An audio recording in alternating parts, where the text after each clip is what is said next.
Começa agora o programa Bem Viver, uma prosa sobre saúde, bem-estar, comida e agroecologia. Produção Rádio Brasil de Fato.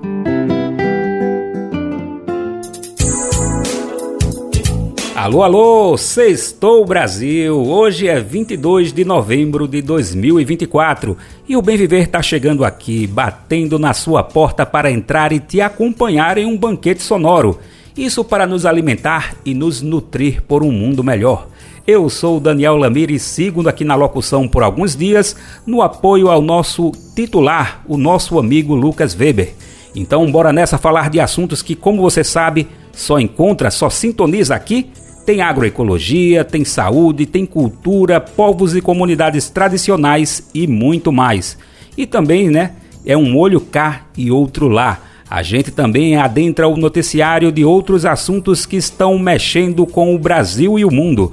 Tudo isso sem perder a nossa essência, de buscar, de caminhar, de trilhar o nosso bem viver. Então, bora nessa conferir os destaques do dia? Uma aula sobre o imenso legado de Frantz Fanon. Quem vai nos ajudar nesse sentido é o biógrafo Davidson Faustino. Nossa reportagem foi investigar o que está por trás das realocações de professores e professoras em São Paulo. Racismo estrutural. A advogada diz que mulheres negras presas com pequenas quantidades de maconha enfrentam dificuldades na revisão de penas. Povos pescadores de 40 países debatem mudanças climáticas e soberania alimentar em Brasília. E o Bem Viver permanece acompanhando o 10º em Conasa. Vamos conferir um balanço do evento que luta pela convivência com o semiárido. Essas são algumas manchetes, mas a edição tem bem mais destaque. A gente confere tudo isso agora mesmo. Brasil de Fato, uma visão popular do Brasil e do mundo. Leia e ouça as informações que mais interessam no seu dia. Política, economia, direitos humanos, cotidiano, saúde e cultura, tratados com pluralidade e diversidade. Jornalistas, articulistas e movimentos populares reunidos em um só veículo. Esse é o Brasil de Fato. Conteúdos em texto, áudio e vídeo que informam e contribuem na luta por uma sociedade mais justa e fraterna. Quer ficar por dentro? Então acesse brasildefato.com.br.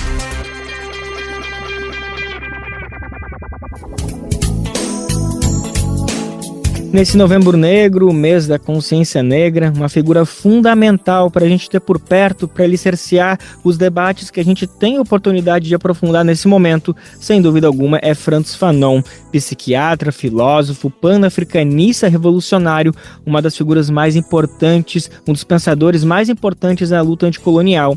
Ele que nasceu na Martinica, mas foi ainda jovem para a França lutar pelo país na Segunda Guerra Mundial, e depois teve a oportunidade de desenvolver os estudos dele e começar a fazer algumas publicações. Entre as principais a gente tem, por exemplo, Pele Negra, Máscaras Brancas e também Condenados à Terra. Foi uma trajetória extremamente curta. Ele faleceu com 36 anos, vítima de leucemia, isso em 1961. E talvez um dos fatos mais importantes da vida dele, além de toda essa contribuição acadêmica que até hoje é estudada e tentando se compreender a magnitude, foi a participação dele na Guerra da Argélia e também em outras lutas pelo continente africano. Mas eu acho que a Argélia foi o caso mais emblemático porque foi sem dúvida a contribuição dele que garantiu a independência do país, embora nem Fanon estivesse vivo para ver isso acontecer. A Revolução foi ser concluída em 62 e Fanon nos deixou em 61. Bom, para aprofundar mais os debates, trazer mais essa biografia de Fanon, entender a magnitude do pensamento dele e tentar transpor para esse 2024, a gente tem a oportunidade de conversar com um dos maiores biógrafos, um dos maiores pensadores de Frantz Fanon, que é Davidson Faustino. Ele é cientista político, escritor, professor na Universidade Federal de São Paulo, acumula pós-graduações nas áreas de sociologia, medicina, psicologia e também se dedica aos estudos de tecnologia. As obras dele, só para citar algumas, são, por exemplo, Frantz Fanon e as Encruzilhadas, Teoria Política e Subjetividade, O Colonialismo Digital, por uma crítica hacker fanoniana, e também Balança Fiado, Estética e Política em Jorge Ben, uma publicação de 2023. Davidson, que alegria falar contigo, amigo. Obrigado pela disponibilidade para nos ajudar a entender essa figura tão complexa e importante ainda para a atualidade que é Frantz Fanon. Salve, saudações aí, Lucas, e todas as pessoas que estão escutando. Eu sou Davidson Faustino, também conhecido como Davidson Incussi, né? Sou professor atualmente na USP, né? Na Faculdade de Saúde Pública da USP, mas tenho uma trajetória, né, pelo movimento negro, pelo movimento hip hop. Aliás, foi na militância que eu conheci o Frantz Fanon, né? E hoje venho estudando o pensamento desse autor tão importante, né? Pensando as contribuições dele para pensar o nosso cenário atual. Então, tamo junto aí, obrigado pelo convite. Maravilha, a gente que agradece. Te ouvi um pouco falar sobre isso, que você conheceu o Fanon na militância, é algo muito importante, né? Como a militância consegue trazer vários pensadores, mas acho que a gente tem que caminhar para que Fanon esteja nos livros didáticos de forma geral da escola básica, né? Claro que é um pensamento complexo para estar, sei lá, na quinta, sexta série, mas ele precisa começar a estar de maneira mais cotidiana no nosso pensamento. Eu imagino que talvez seja uma das principais militâncias, uma das principais causas que você, como um grande pesquisador do Fanon, pensa, não, Davidson? Eu tenho me dedicado a divulgar o pensamento do Fanon, mas também a convocar a teoria dele para a gente pensar a atualidade, né? E aí isso passa por um esforço muito, muito grande, né? Porque houve uma certa invisibilidade de autores negros e negras no pensamento social contemporâneo, né? Tanto para pensar o capitalismo, para pensar a sociedade contemporânea, a modernidade, mas também para pensar o Brasil, né? Então, na esteira do Frantz Fanon, a gente poderia citar outros nomes como Lélia Gonzalez, Beatriz Nascimento, Abdias Nascimento, Clóvis Moura. Há um conjunto de pensadores que ofereceram muitas contribuições para a gente olhar a sociedade, mas eles acabam sendo invisibilizados por uma branquitude que infecta tanto esquerda quanto direita, tanto universidade quanto movimentos sociais, né? Então, uma das minhas militâncias é divulgar esse pensamento, né? Não só por ser um autor negro, mas sobretudo por ser um autor negro anticapitalista e revolucionário que reivindica uma transformação radical da sociedade, mas acaba também nessa proposta de radicalidade dando alguns horizontes, algum oriente aí para gente pensar questões muito complexas, né? Como a própria natureza colonial da modernidade, ou mesmo como articular cultura, política e sociedade, né? Para o Fanon, a sociedade ela está organizada em função da produção capitalista, mas essa organização, as formas de dominação, elas não se sustentariam sem mecanismos ideológicos e subjetivos de dominação, né? E isso coloca assim no centro do debate a questão do racismo, a questão da subjetividade, do desejo, né? Esses são temas sem o qual, para o Fanon, pelo menos, seria impossível pensar adequadamente a economia as questões mais estruturais, né, ou macroestruturais. Então é nessa combinação que eu acho que está uma das maiores contribuições do Fanon para o pensamento social contemporâneo, né, e a forma que ele articula isso, né, como é que ele pensa a relação entre capitalismo, colonialismo e racismo, mas também as implicações dessa triangulação, dessa articulação para as formas de dominação, né? O Fanon está muito preocupado em pensar o quanto que as pessoas colonizadas elas são submetidas não só a partir de armas e fogo, mas também a partir de desejos, de imagens, de jeitos de pensar. Então tudo isso entra na conta para o Fanon de um projeto político, né? Um projeto político tem que estar atento a essa complexidade. Mas é isso também. Por outro lado, a exigência dele para olhar para o desejo, para a subjetividade, não nos isenta de localizar e pensar o desejo no contexto mais geral da sociedade capitalista, né? E isso é um aspecto importante, assim, né? Ao mesmo tempo, o Fanon é um autor que está muito preocupado com o quanto que mesmo um discurso, uma perspectiva de luta que se organiza na contramão de uma violência, ela também pode reproduzir outras formas de violência se ela não está atenta, por exemplo, às diversidades, né? Então, para ele, por exemplo, é fundamental que a gente afirme a negritude diante de uma sociedade que tem a branquitude como parâmetro de humanidade, né? A negritude é fundamental. No entanto, o próprio discurso da negritude, ele também pode é, ocultar uma certa homogeneização das experiências negras, né? Porque ser negro no centro urbano em São Paulo não é a mesma coisa que ser negro no Quilombo. Ser negro na Martinica não é a mesma coisa que ser negro na África. Então, uma das questões que o Fanon chama muita atenção é a necessidade de pensar a diferença, os diferentes contextos. E isso para ele é algo inegociável, né? É fundamental que a gente considere que dentro de uma luta comum há muitas realidades distintas e às vezes até conflitantes. E essas diferenças elas precisam ser consideradas. Só que ao mesmo tempo que ele reivindica esse olhar para a diferença, ele não abre mão de propor ou de exigir um projeto comum, mais coletivo, que articule as diferenças.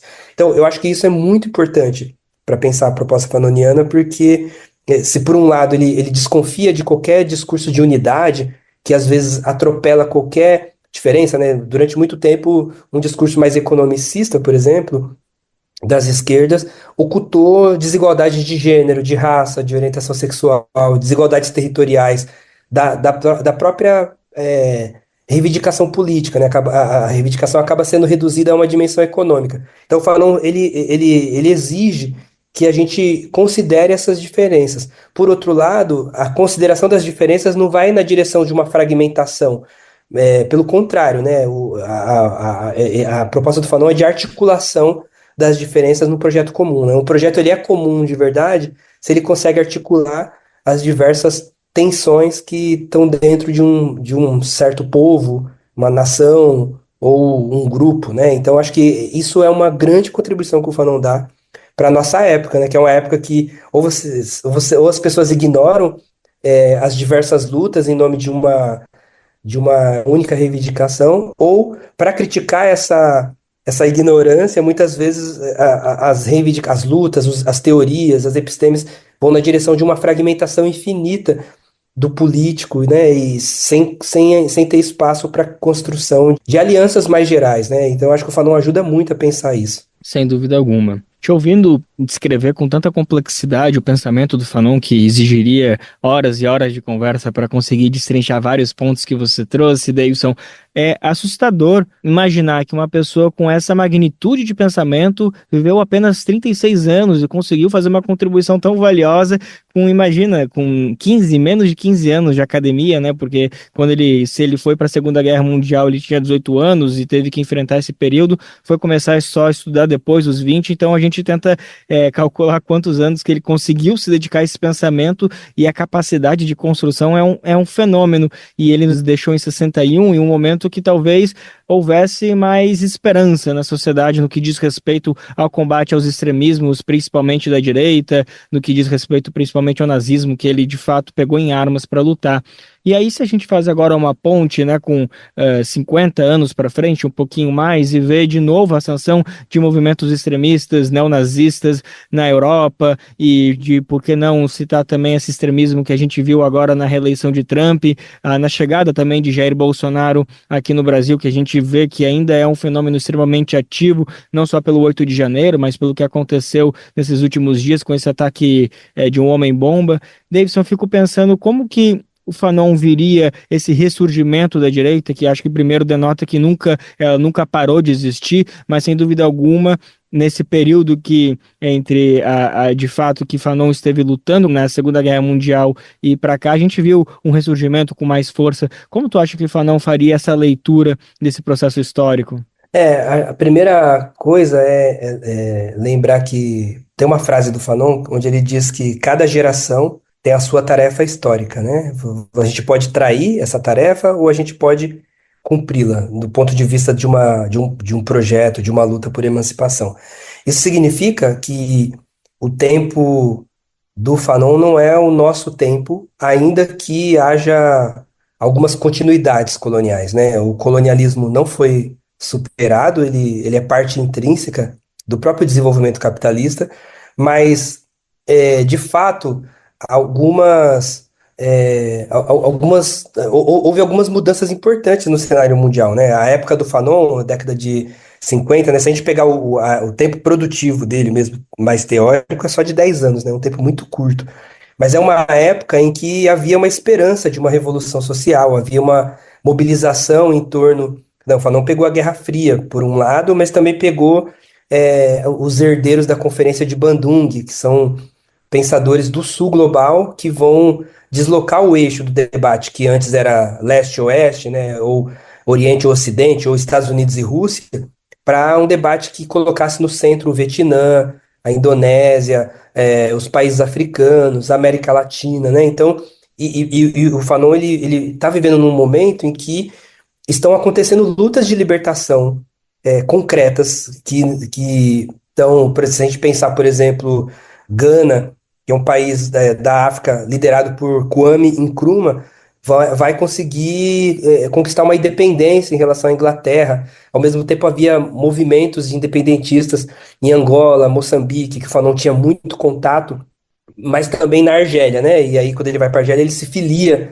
ao processo revolucionário. Então, era uma época de conflitos intensos, de violência, que a nossa geração não tem ideia, mas, ao mesmo tempo, uma época de esperança com o futuro, né? De esperança que a luta poderia rasgar o amanhã. E agora, de fato, né? Essa luta produziu transformações profundas, né? As lutas de libertação, ela alteraram a realidade dos países colonizados e do próprio capitalismo. Mas, ao mesmo tempo, o capitalismo seguiu e foi não apenas cooptando as lutas de independência, mas foi também destruindo, sabotando experiências autônomas de organização produtiva, né? Se a gente pensar, desde o embargo a Cuba, que segue até hoje, até a decapitação do Lumumba no Congo, no antigo Congo belga, o próprio imperialismo ele se reorganizou após as revoluções para decapitar os líderes e redirecionar os processos de independência para lógicas neocoloniais e depois neoliberais, né? E ao mesmo tempo, se a gente pensar a nossa época, é uma época marcada por um certo derretimento das esperanças, tanto revolucionárias com a queda do Muro de Berlim, mas também as esperanças mais liberais modernas, né? A esperança de que é possível um estado de bem-estar social e que pelas políticas públicas você consegue uma inserção ou produtiva. Essas esperanças elas foram sendo derretidas no mundo todo pelo próprio neoliberalismo, né? Então, e ao mesmo tempo, se a gente pensar, né, na época do Fanon, a democracia ela era importante para as burguesias do centro capitalista, porque elas garantiam uma cooptação da classe trabalhadora no centro capitalista, mas também permitiam a melhor circulação para o capital. No atual momento do capitalismo, a democracia deixou de ser necessária para os grandes centros de poder financiarizados, as grandes corporações que estão por detrás das big techs, que estão por detrás das big pharmas, que estão por detrás do poder hoje, não necessitam mais desse solo democrático, né? Então, mesmo na Europa, Estados Unidos, há uma corrosão de algumas conquistas que foram alcançadas. E em países como o nosso, a gente sempre foi super explorado para garantir as conquistas no centro capitalista, na Europa, por exemplo. Então aqui nem as conquistas chegaram, né? Mas ao mesmo tempo se corrói também a esperança de que um dia essas conquistas cheguem, né? Então esse é o cenário que a gente vive e é o cenário propício para um retorno da violência, do autoritarismo como forma de fazer política, né? Eu acho que e acho que o Fanon nos ajuda a pensar que talvez haja um eurocentrismo na análise, por exemplo, de importantes pensadores que estão olhando para esse momento, porque o máximo que as pessoas conseguem falar diante desse momento é usar um jargão do fascismo, né? Ah, estamos vivendo a época do fascismo. Mas o fascismo, se a gente pegar o Fanon e o Aimé Césaire, o fascismo é só um momentinho, é tipo a ponta do iceberg de um processo colonial de séculos, um processo que forjou a própria Europa e que só passa a ser problematizado pelos europeus quando chega na própria Europa, né? É só quando o Hitler tenta fazer na Europa o que a Europa já fazia na África, que vários pensadores respeitados até hoje vão começar a pensar na violência e óbvio que essa violência ela vai aparecer enquanto fascismo, né? Se pensar a experiência italiana do fascismo, o fascismo português, mas sobretudo o nazifascismo, né? O fascismo alemão. Mas aquilo que a Alemanha fez com os judeus é exatamente o que a França, Estados Unidos, a Inglaterra fez com o resto do mundo, né? E isso nunca foi tematizado. Então, aliás, né, o próprio colonialismo que organizou o capitalismo e que deu condições para a democracia na França, na Inglaterra, que deu condições para o estado de bem-estar social nos centros europeus, esse colonialismo ele não se dissolve nesse momento em que a democracia não é mais necessária e que o estado de bem-estar social está sendo substituído pelo neoliberalismo e por políticas de austeridade, né? O colonialismo ele se reinventa para garantir agora novas formas de acumulação capitalista. Ele se reinventa na tecnologia, né? O nosso celular, que a gente escuta o podcast, não seria possível sem violências, sem ditadura na República Democrática do Congo, de onde se extrai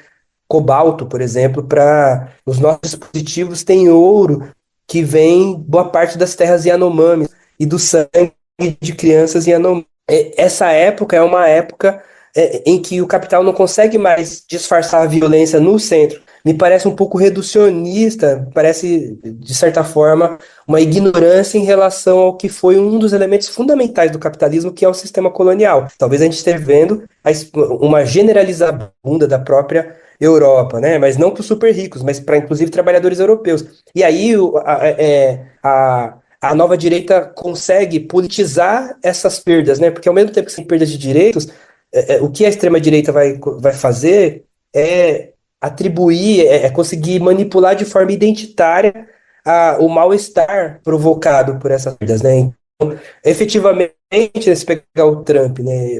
Os Estados Unidos escolheu desindustrializar a sua economia na década de 60, 80, para poder ampliar a divisão internacional do trabalho, exportar a produção, o trabalho sujo e ficar com a parte da construtiva. Mas agora você tem uma massa de trabalhadores desempregados em Detroit, empregados porque Biden dá emprego para negros. E quem vai cuidar dos brancos? Porque, de certa forma, a raça, o imigrante, o negro, o militante, a feminazi, viram um certo espantalho que responde ao mal-estar provocado pelo próprio capitalismo, nesse estágio onde a democracia não inclui nem o norte, nem os brancos, né? Então, eu acho que o Fanon nos ajuda a radicalizar a análise um pouco mais e trazer algumas mediações, né? Por exemplo, hoje, sempre, desde que o capitalismo existe, mas hoje, sobretudo, é impossível explicar o capitalismo e as contradições de classe sem olhar, por exemplo, o papel que a raça ocupa na gestão da violência.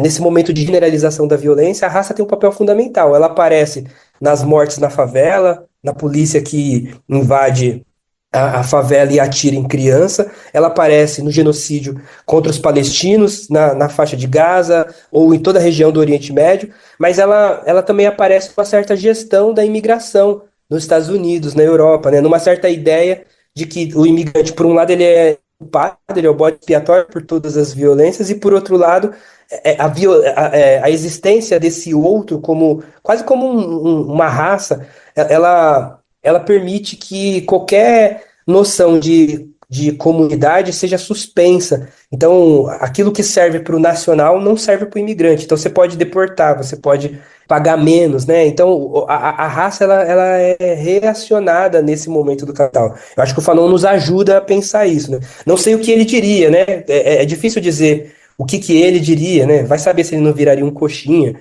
Mas até onde ele viveu, ele foi um cara que exigiu radicalmente que a gente esteja do lado da liberdade, sempre que a liberdade estiver ameaçada. E isso coloca um desafio ético muito grande num momento como o nosso, em que a liberdade está ameaçada em todo canto, mas essa violência não é igualmente distribuída. Então também o Fanon ele estaria atento a isso, né? Porque estamos todo mundo indo para um buraco, né? Se pensar catástrofes climáticas, Se pensar o risco de uma guerra nuclear que se reacende, né, no conflito Israel versus Irã, todo mundo está indo para o buraco, mas essa violência não é igualmente distribuída. Eu acho que nisso o Fanon também nos ajuda. Davidson, o meu maior medo se concretizou, que a nossa entrevista basicamente se encerrou o tempo e ficaram metade das perguntas, os questionamentos, as dúvidas que eu gostaria de te ouvir a respeito de Frantz Fanon, principalmente no século XXI, em 2024, mas o que é uma boa notícia que significa que necessariamente a gente vai ter que marcar mais um papo para dar prosseguimento a esse papo, mas antes da gente terminar, eu queria uma fala de 1 minutinho ou 2 minutinhos no máximo, só para a gente falar de uma outra obra tua em parceria com esse outro grande intelectual brasileiro, Alan da Rosa, que se chama Balanço Afiado, Estética e Política em Jorge Ben. Queria te ouvir um pouquinho de por que vocês se juntaram para publicar um texto, um livro que fala, sim, da música de Jorge Ben, mas muito mais, fala de toda o pensamento perspicaz, avançado, quase afrofuturista de alguma perspectiva desse grande artista brasileiro que segue entre nós. Então eu queria te ouvir só um pouquinho defendendo esse livro para todo mundo se interessar, e aí acaba também pedindo uma música de Jorge Ben que de alguma maneira sintetiza esse pensamento de vocês, por favor, Davidson. Legal, falar em Jorge Ben em 2 minutos, né? Eu gostaria de falar em 2 dias. A gente decidiu escrever sobre Jorge Ben como um respiro diante das mortes, né?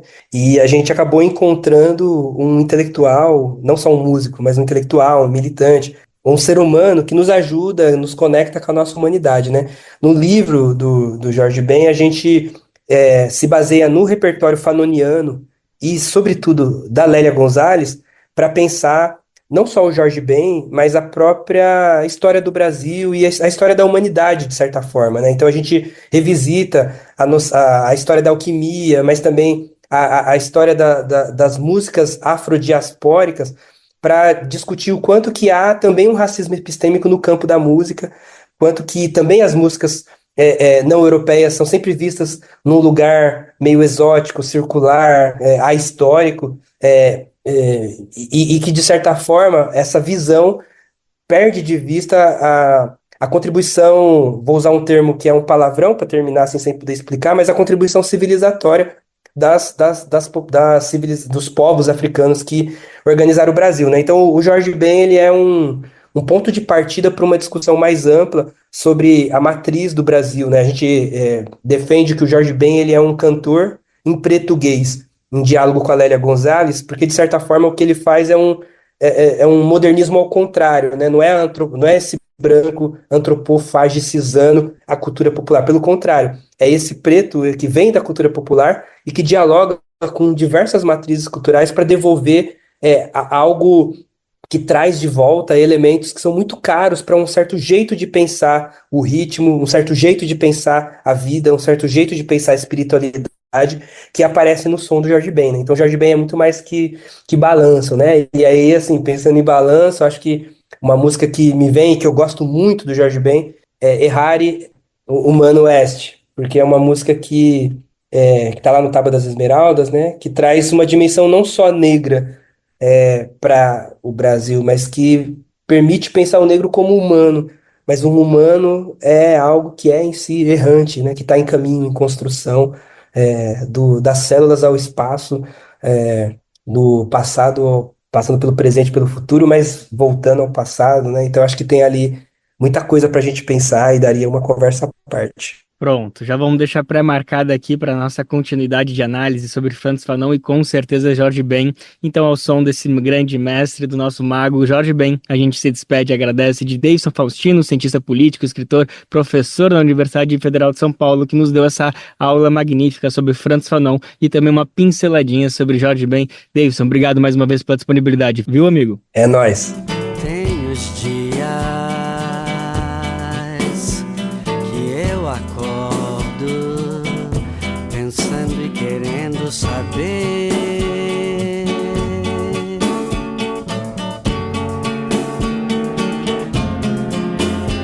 de onde vem o nosso impulso de sondar o espaço. E como sempre, né, com o ouvido atento, ou acompanhando essa entrevista, acompanhando essa aula, o nosso DJ Paroche ou melhor, o nosso querido André Paroche na técnica não perdeu tempo. Ele colocou aqui a pedida do Davidson Faustino, uma música de Jorge Ben, Errare Humanum Est, uma faixa do incrível disco A Tábua da Esmeralda. Bom, o papo da gente agora é sobre educação. É que no estado de São Paulo, milhares de professores e professoras estão sendo afastados compulsoriamente de escolas estaduais. O cenário se intensificou após uma resolução implantada pela Secretaria de Educação do governo de Tarcísio de Freitas. Docentes, estudantes e parlamentares denunciam que a medida é mais um ataque contra a educação no estado. A gente acompanha na reportagem de Pedro Estropaçolas. Mas a locução é dele, do nosso amigo Lucas Weber. Além do leilão de escolas e da tentativa do governo de Tarcísio de Freitas de reduzir o orçamento da educação em São Paulo, está em curso no estado um plano de realocações e transferências dentro das escolas do Programa de Ensino Integral. A medida tem o respaldo da Resolução 77 de 2024 da SEDUC, publicada no fim de outubro, que dá poderes à direção de escolas estaduais em afastar docentes de suas escolas. Mas, para estudantes, parlamentares e os próprios docentes, se trata da demissão em massa. Carlos Gianazzi, deputado estadual pelo PSOL, comenta. É uma resolução publicada recentemente, que fala sobre a avaliação dos professores, e quem tem a última palavra é sempre o diretor. Mesmo que o professor seja bem avaliado pelos alunos, não importa, é o diretor que vai decidir se o professor fica ou não. Então, é um poder imperial ao diretor. É isso, trata-se de um autoritarismo, né, que está sendo implantado na rede estadual de ensino. Na última quarta-feira, uma manifestação pacífica de estudantes da Escola Estadual José Vieira de Moraes, no bairro Rio Bonito, na zona sul de São Paulo, terminou com repressão por parte da Polícia Militar e 3 pessoas detidas. Os estudantes lutavam contra o afastamento de 19 professores da escola. Vídeos mostram um efetivo de mais de 40 policiais jogando spray de pimenta nos adolescentes, além de agredir e imobilizar um menor de idade. Segundo os adolescentes, os professores foram, abre aspas, convidados a se retirar, fecha aspas, sem explicação ou aviso há cerca de 15 dias, logo após a nova diretoria assumir o cargo. A estudante Maria Eduarda Bento participou do ato. Foi 19 professores demitidos e eles não sabem quando a gente está sofrendo muito com isso, por isso que a gente está fazendo esse protesto por causa dos professores. A manifestação é mais que justo para mostrar que nós estamos junto com os professores, apoiando eles, que a gente não quer que eles vá embora. Cláudia Maria Luciano Limbert, do Sindicato dos Professores de Ensino Oficial do Estado de São Paulo, a POSP, conta que os professores foram realocados sem justificativa. Não houve um processo legítimo e legal para essa transferência. Várias etapas não foram cumpridas e os professores não tiveram justificativa para essa transferência. As realocações compulsórias, segundo a POSP, ocorrem mesmo após os professores serem bem avaliados na Avaliação 360, um instrumento criado pela gestão de Tarcísio de Freitas e do seu secretário de Educação, Renato Feder, para monitorar o desempenho dos docentes. Fábio Reis, do Centro de Defesa dos Direitos da Criança e do Adolescente, o SEDECA de Interlagos, comenta. E para mim é novidade uma direção usar desses meios tão injustos para poder dispensar professores que, pelo que a gente ouviu falar, são tão qualificados. O deputado estadual Carlos Gianazzi acionou o Ministério Público Estadual e apresentou um projeto de decreto legislativo para revogar a Resolução 77 de 2024 da SEDUC, que trata dos processos de realocação e transferência das escolas PEI. O parlamentar contabiliza, através de um formulário online, mais de 1.200 escolas com professores realocados no estado. Ela, na verdade, é um instrumento de controle, instrumento de poder que o Feder, o secretário, criou para dar poderes aos diretores. Na verdade, para jogar o diretor contra os professores, né? Os diretores também são controlados por uma outra resolução anterior, que é a número 4. O diretor é obrigado a fiscalizar os professores em sala de aula para que eles atinjam as metas das plataformas de editais, e os diretores que não atingirem as metas também são transferidos. Então, o que está acontecendo na rede hoje, com essas resoluções todas? Todos vigiam e todos são vigiados. A crise da educação não é uma crise, é um projeto do Tarcísio e do Feder para destruir a maior rede de ensino da América Latina. É isso que está em curso hoje no estado de São Paulo. De São Paulo, da Rádio Brasil de Fato, com reportagem de Pedro Estropassolas, locução Lucas Weber.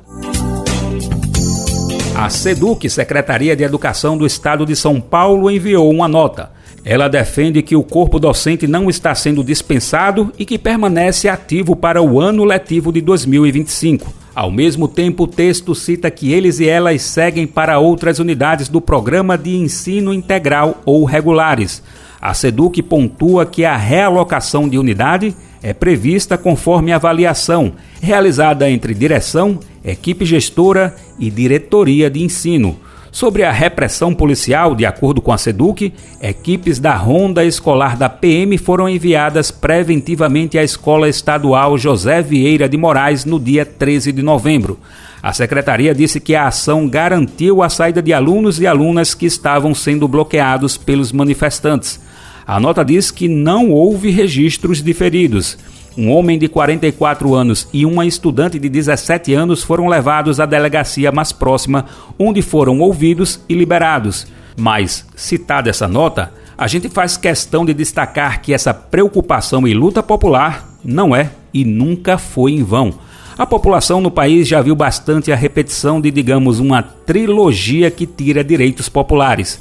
Essa trilogia começa com a privatização, junto com a precarização e a falta de diálogo com a sociedade. E nessa semana da consciência negra a gente repercute uma das várias faces do racismo estrutural. É o caso em que a advogada Priscila Rocha destacou no programa Central do Brasil desta semana. Em entrevista, ela disse que mulheres negras presas com posse de pequenas quantidades de maconha enfrentam dificuldades na revisão de penas. A advogada cobra um mutirão no setor judicial após o STF descriminalizar o porte para uso pessoal. Vamos conferir a entrevista feita por Luana Ibelli. Mulheres negras que foram presas com pequenas quantidades de maconha têm dificuldade em reverter a pena, mesmo após a decisão do STF que descriminaliza o porte de até 40 gramas de maconha para uso pessoal. O alerta é da Rede Nacional de Feministas Antiproibicionistas, a RENFA. Para comentar esse tema, eu converso agora com Priscila dos Santos Rocha, advogada popular e pesquisadora. Priscila, é um prazer te receber aqui hoje no Central do Brasil. Queria que você começasse explicando brevemente o que leva a essa situação que vocês trazem.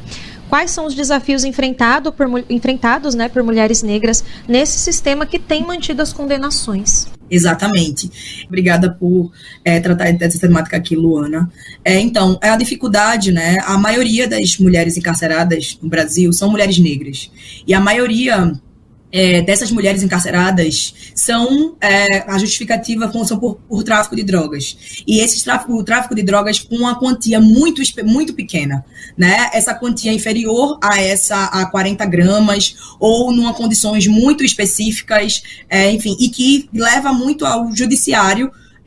O judiciário que normalmente na interpretação interpreta essas mulheres negras periféricas que estão em situação de vulnerabilidade enquanto traficantes, enquanto, enfim, que fazem parte de uma organização criminosa. Então, esse é um extrato, né, do racismo estrutural, enfim, da nossa sociedade e essa concepção extremamente punitivista e que busca encarcerar essas mulheres negras e periféricas cada vez mais dentro do sistema. Então, é uma dificuldade de entender, mesmo após essa descriminalização, essa interpretação do STF, de conseguir essa liberdade, de conseguir essa interpretação pelo judiciário brasileiro de que essas mulheres não são criminosas e sim que esse uso, esse porte é para uso pessoal e em busca de mais igualdade, de mais justiça para essas mulheres. Pois é, você citou, né, que a maioria das encarceradas no Brasil são mulheres negras e a gente tem até esse dado, né, que também é muito destacado por vocês, que o Brasil ocupa a 3ª posição global em população prisional feminina. Das mulheres encarceradas, 62% são negras e grande parte, como você disse, né, Priscila, é presa por tráfico de drogas, muitas vezes associado a pequenas quantidades. Por que esses dados preocupam tanto e o que eles indicam sobre o contexto dessas mulheres? Exatamente, esse dado é extremamente preocupante, porque indica que tem uma parcela da sociedade que ela está sendo criminalizada, que ela está sendo encarcerada.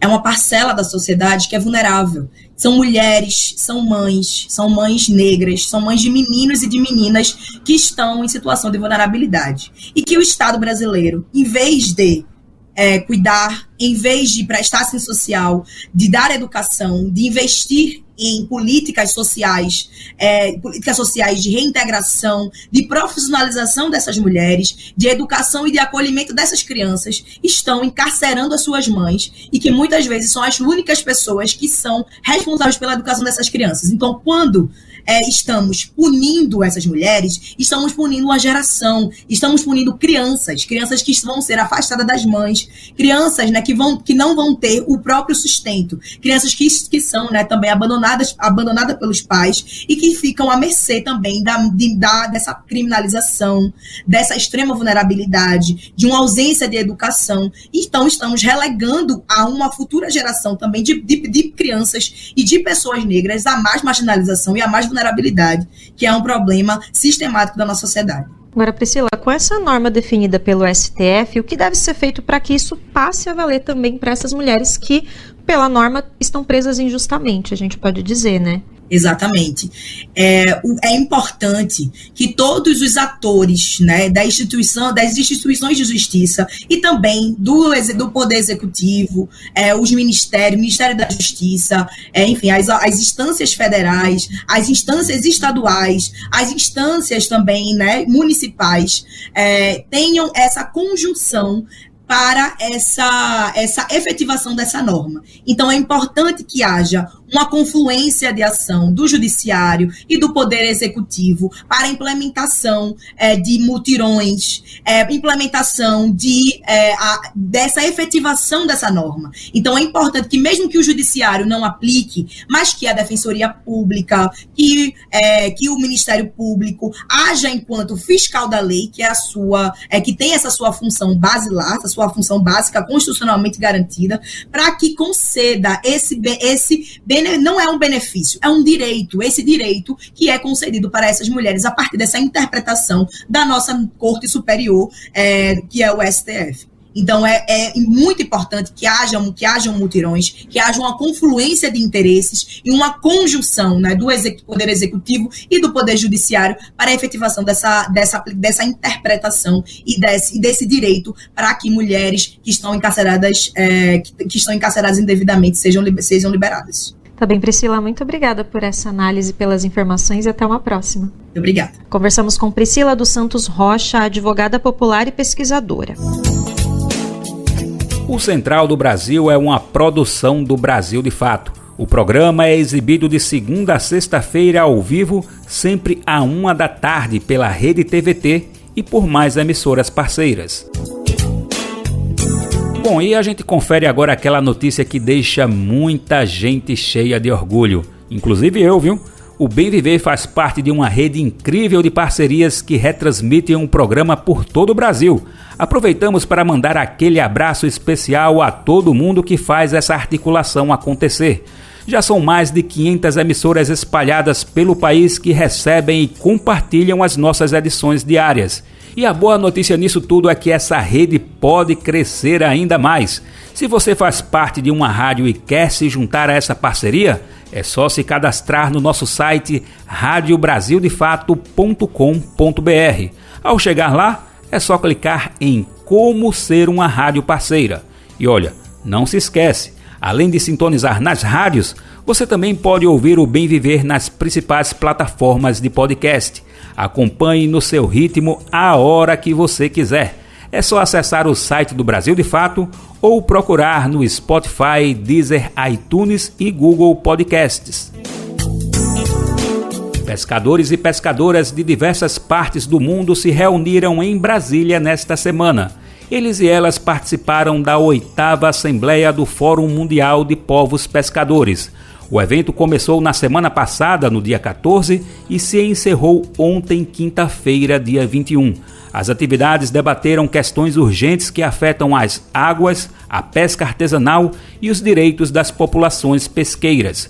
Os povos representados no evento destacaram os impactos das alterações climáticas no seu dia a dia. Destacaram também os danos causados por tufões, enchentes e secas que afetam ecossistemas e ameaçam suas atividades. Uma declaração conjunta redigida pelas delegações exige ações concretas dos líderes globais. Ela inclui a interrupção de projetos que ampliam os impactos ambientais e pedem também a reparação de danos às comunidades tradicionais. A programação também deu espaço para questões de gênero, com destaque para a luta das mulheres pescadoras. A Assembleia terminou com a marcha do 13º Grito da Pesca Artesanal. Confira mais detalhes no site do Brasil de Fato Distrito Federal. O endereço é brasildefatoDF.com.br. Repetindo, brasildefatoDF.com.br. E chegou o momento da gente destacar a nossa cobertura especial do 10º Enconasa. Lembrando aqui que essa é a sigla do Encontro Nacional da Articulação Semiárida. O evento rolou durante toda essa semana aqui às margens do Velho Chico, entre Alagoas e Sergipe. Ou seja, estamos no território Alagipe, demarcado pelo Enconasa com programação nos 2 estados. Foram atividades em várias cidades, mas a concentração maior é aqui em Piranhas, em Alagoas, e na vizinha Canindé de São Francisco, em Sergipe. Como a gente tem falado aqui durante toda a semana, o Enconasa é realizado pela ASA, a Articulação Semiárido Brasileiro, e a proposta é avançar nas políticas adequadas de convivência com a região. Quer dizer, avançar em ações que permitam boas relações entre a agricultura familiar e a natureza. Nesta sexta-feira ainda teremos um ato público que você vai saber como foi na próxima edição, na segunda-feira que vem. Mas ao longo da semana a programação foi bem ampla. Tivemos plenárias, oficinas, lançamento de projetos, visita a experiências em campo, entre outras. E para fazermos um apanhado desse 10º Enconasa, contamos aqui no Bem Viver com Valquíria Lima. Ela é coordenadora executiva da ASA, representando o estado de Minas Gerais. Então, Valquíria, agradecemos a sua disponibilidade para essa conversa aqui no programa Bem Viver. Nós que agradecemos pela oportunidade de estarmos aqui falando desse momento tão importante que é o Enconasa para todo o semiárido brasileiro. Valquíria, qual o balanço que a gente pode fazer, né, desses dias de atividades aqui no território Alagipe? O Enconasa é sempre um momento muito importante de fortalecimento da nossa identidade e de fortalecimento da construção do semiárido como um espaço político, social, ambiental e cultural. A ASA, ao longo dos seus 25 anos, tem mudado a visão que a sociedade brasileira e o mundo têm do semiárido brasileiro. E isso só foi possível porque a gente deu visibilidade à resistência, às lutas dos povos do semiárido, e a gente conseguiu concretamente democratizar a água no semiárido brasileiro. Isso é muito importante para a ASA, importante para famílias, muito importante para os povos do semiárido. E com a democratização da água vieram diversas situações. Água para produzir, água para beber, água para educar, quintais produtivos. Então é uma riqueza de ações que inclusive incidiu nas políticas públicas de democratização da água no Brasil. E isso é uma conquista que é do povo do semiárido. Valquíria, aí, para a gente continuar falando sobre democratização, eu queria trazer aqui um tema também, democratização do acesso à energia, né? A gente tem hoje, digamos, um novo cenário sendo construído no país, dia a dia, né, sobre o acesso à energia, as formas de acesso, e a ASA vem apresentando aqui uma proposta, por exemplo, de tetos solares de forma democrática, né, com a apropriação da agricultura familiar. Ao mesmo tempo também foi apresentado um novo projeto para saneamento rural específico para o território. Eu queria que você falasse um pouquinho, né, sobre esses novos passos que ainda estão em disputa, né, a ASA coloca enquanto proposta, o que se falar sobre esse futuro em disputa. A gente fica muito feliz de chegar nos 25 anos da ASA e poder dizer, a gente avançou na democratização da água, a gente tem ainda um caminho longo para avançar na democratização da terra. A gente afirmou a agroecologia como um modelo de produção de alimentos justos e sustentável. Isso faz parte da nossa ação metodológica e prática. E a gente é muito feliz para a gente chegar aqui e dizer que a gente precisa democratizar o acesso à energia, né? E a gente está falando de uma energia renovável, limpa e de produção da agricultura familiar. Não é a energia que concentra e descarta as pessoas de seus territórios, mas é a energia que democratiza e que combate a pobreza energética nesse país. Nós estamos falando de um Brasil que ainda tem pobreza energética, muitas pessoas sem energia. E o que a gente vem agora dizer que para conviver com o semiárido é importante democratizar a energia. E a gente vai mais além. Além de democratizar a água, não basta ter água do consumo humano, a água de produção de alimentos. Nós temos que fazer o reuso dessa água, porque a água é um bem caro, não só para o semiárido brasileiro, para todos os biomas e para o mundo. Mas o povo do semiárido sabe o quanto que a água é importante. Cada gota é importante.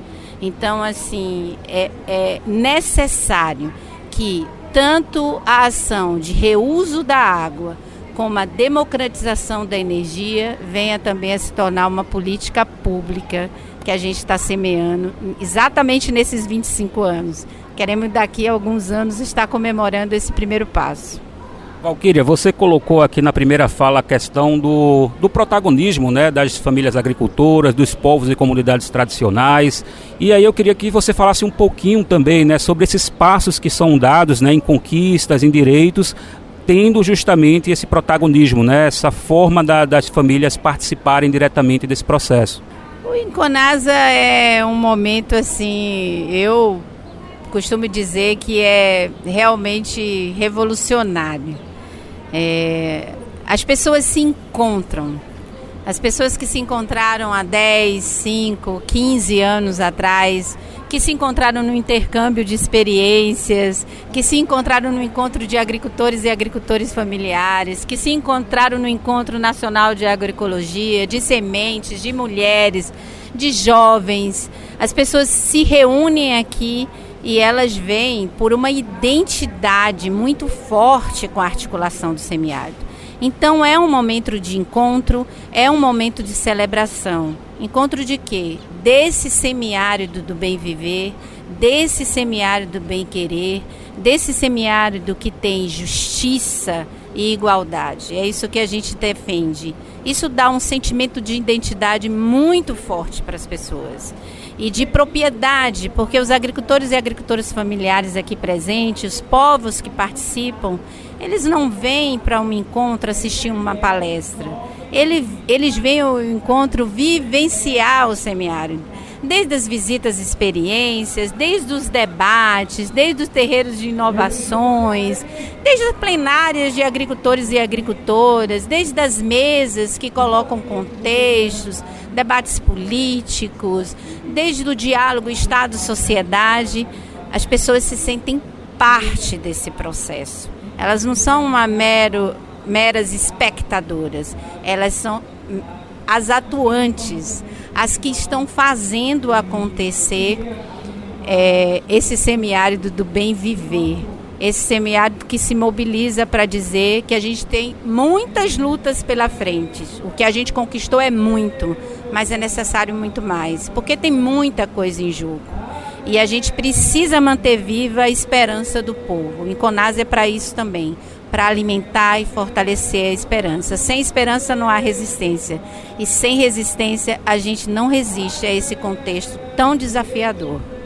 Valquíria, a gente não combinou isso, estamos à beira do Rio São Francisco aqui fazendo essa entrevista, e à beira do São Francisco a gente lembra de outra edição também do Inconasa, né, que é o Inconasa de 2012, às margens também do São Francisco, em Januária, norte de Minas Gerais. falando isso, né, você já esteve à frente também nessa parte da organização, um pouco mais, continua à frente, né, mas quando é do Estado, acho que tem uma responsabilidade ainda maior nesse processo. E aí eu queria que você falasse, né, sobre essa condição, né, que o Enconasa tem como princípio de garantir metodologias, garantir espaços que as famílias possam ter seu protagonismo. Como é isso na prática, né? Você falou do Rio São Francisco. Bom, esse é um rio que tem uma mística muito grande com a caminhada da ASA. Falando em Enconasa, a gente já fez em Minas, que é onde nasce o rio, já fez no meio, em Juazeiro, na Bahia, e agora a gente está aqui fazendo mais um Enconasa à beira do Rio São Francisco, pegando aqui Alagoas e Sergipe, já finalizando o rio. Um rio tão importante para o semiárido, tão importante para o Brasil, e um rio que inclusive precisa ser protegido, precisa ser preservado, precisa ser garantido o seu direito de rio, né, que alimenta o povo, de rio que traz essa vida para os povos ao longo dele. E essa conexão entre os povos do semiárido, as famílias agricultoras que estão aqui presentes, com tudo que a ASA traz, através dos seus programas, através de suas propostas e sua metodologia, é que conecta muito forte essa ação. Nós discutimos muito o grande desafio atual hoje das pessoas perceberem quais são as políticas públicas que de fato mudaram a vida das famílias. A democratização da água e de vários depoimentos das famílias aqui presentes, nos vídeos, nas sistematizações de experiência, no contar dessas histórias para o mundo. Não são depoimentos nossos, são depoimentos das famílias. É uma política pública que mudou a minha vida. Isso gera um compromisso político, um compromisso social, que aquela família também quer gerar a mudança na vida de outras famílias. E é isso que amarra o processo. É a nossa pedagogia, é o nosso jeito de fazer, fortalecendo as famílias, fortalecendo essa conexão, respeitando os saberes, compartilhando os conhecimentos e dando identidade ao povo. Nós sabemos por que chegamos aqui e sabemos onde queremos ir. E a gente vai junto e mesmo com um contexto tão desafiador, a nossa esperança é aquilo que nos move. Valquíria, nós do programa Bem Viver agradecemos pela participação e que mais conversas venham fluindo aqui como o Rio São Francisco. Agradecemos. Viva a ASA pelos seus 25 anos, porque é no semiárido que a vida pulsa, é no semiárido que o povo resiste. O menino e o velho Chico Viagens mergulham em meus olhos barrancos, carrancas, paisagens. Francisco, Francisco, tantas águas corridas, lágrimas escorridas, despedidas, saudades. Francisco, meu santo, a velha canoa, a gaiola são pássaros flutuantes, imagens, desagam uns instantes. O vento e a vela me levam distante. Adeus, velho Chico, diz o povo nas margens. Adeus, velho Chico, diz o povo nas margens. O Brasil de Fato e o nosso programa Bem Viver acompanhou o Enconasa nesta semana a convite da ASA. O evento tem o apoio do Ministério do Desenvolvimento e Assistência Social, Família e Combate à Fome, MDS, da Prefeitura Municipal de Piranhas, da Caritas Francesa e patrocínio da Fundação Banco do Brasil. A edição do Bem Viver desta sexta-feira fica por aqui, mas você pode nos ouvir na Rádio Brasil Atual 98,9 FM na Grande São Paulo ou no site radiobrasildefato.com.br. O programa vai ao ar em diversas emissoras pelo país e a lista completa de rádios que retransmitem o Bem Viver você encontra no nosso site na matéria de divulgação diária do programa. E aproveitamos para agradecer esses veículos por estarem com a gente. O Bem Viver também fica disponível como podcast no Spotify, Deezer, iTunes e Google Podcasts. A apresentação e roteiro do programa foi comigo, Daniel Lamir. Também colaborei na edição e produção junto com o time formado por Lucas Weber, Camila Aguiar e Douglas Matos. Os trabalhos técnicos são de Lua Gattinone, Adilson Oliveira e André Paroche. Coordenação de Rádio e TV Monize Ravena. Direção de programas de áudio Camila Salmásio. Direção executiva Nina Fidelis. Apoio Equipe de Jornalismo do Brasil de Fato. Até mais. Você ouviu o programa Bem Viver, uma prosa sobre saúde, bem-estar, comida e agroecologia. Produção Rádio Brasil de Fato.